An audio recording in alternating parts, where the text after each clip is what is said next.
In this video I am going to show you how to make alternating cable cast on to 1x1 ribbing. So I have started this little sample with alternating cable cast on, in which the knit stitches and purl stitches are cast on at the edge. So as you can see, it's almost looks like a tubular cast on, but not exactly. It's almost the same and can be used as a substitute of tubular cast on. And it's really neat. It's stretchy, but it's still kind of not too stretchy as Italian cast on. So as you can see, the stitches kind of are there, the knit and purl stitches are already there on both sides. Okay, let's begin. So I have a ball of yarn. This is some scrap yarn from my stash. I can't remember what it is, probably merino wool in sport weight, and then I have two DBNs. You could also have a circular needle or something else, but you need two needles, left hand needle and right hand needle. We will begin with the slip knot, and we will place the slip knot on our left hand needle like this. And then you have to be careful that you begin to cast on the stitches with the yarn that is coming from the ball of your yarn and not with this yarn tail. So first cast on is a knit stitch. You will go to the stitch with your right hand needle as if to knit, and you will knit the stitch normally. And then you pull the loop a little bit and place it on the needle like this. And then we have a purl stitch. You have now two stitches cast on. And then we have a purl stitch. So we will go purlwise. But then we insert the needle between those two stitches. And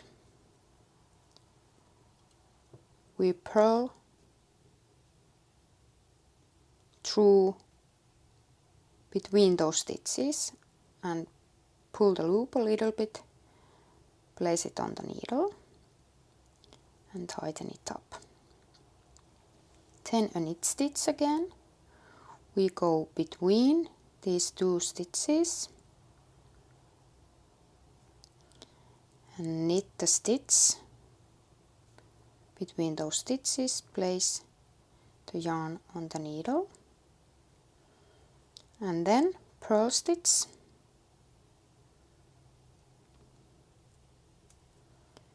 We go from behind to the stitches between, and then we will purl this stitch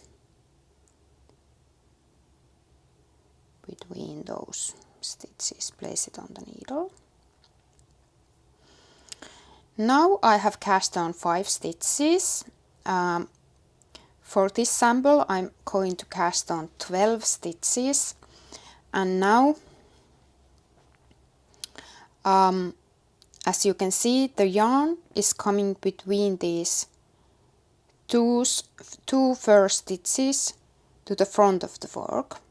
So from that I remember that the next stitch is a knit stitch. So when yarn is coming towards you to the front, the next stitch is knit stitch. So I am bringing the yarn, inserting the needle between those stitches and knitting the yarn normally, placing the stitch there. And now that the yarn is coming to the back, I know it's time for purl stitch, so I'm going between these and purling the stitch like that. And now usually when we do 1 by 1 ribbing, we need an even number of stitches. So when doing this cast on, you have to end with knit stitch. So I have 2, 4, 6, 7. So the next one is knit stitch. Go between, you have to little bit expand the first stitch to get the needle between those stitches, and it's a knit stitch. I have 2, 4, 8 stitches. I'm going to do 4 more stitches, purl, then a knit again,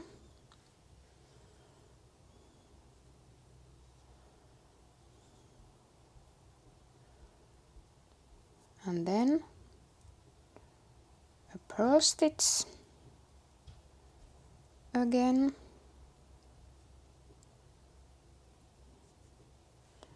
and then a knit stitch. Now I should have 12 stitches as I wanted. 2, 4, 6, 8, yes, 12. Now, if this would be a round piece, you would first have to knit this first row as flat. And now that I'm doing a flat piece, I'm just continuing working on this. I'm going to work a tubular bind off as flat in the end. I will link the video on this video too. I'm going to put the link here above and below the video on the description box.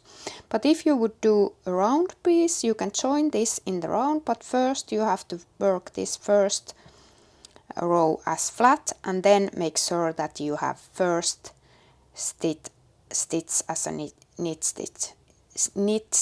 If you would join this as a round like this now, the edge wouldn't be that nice, so I would recommend first knitting the first row as flat.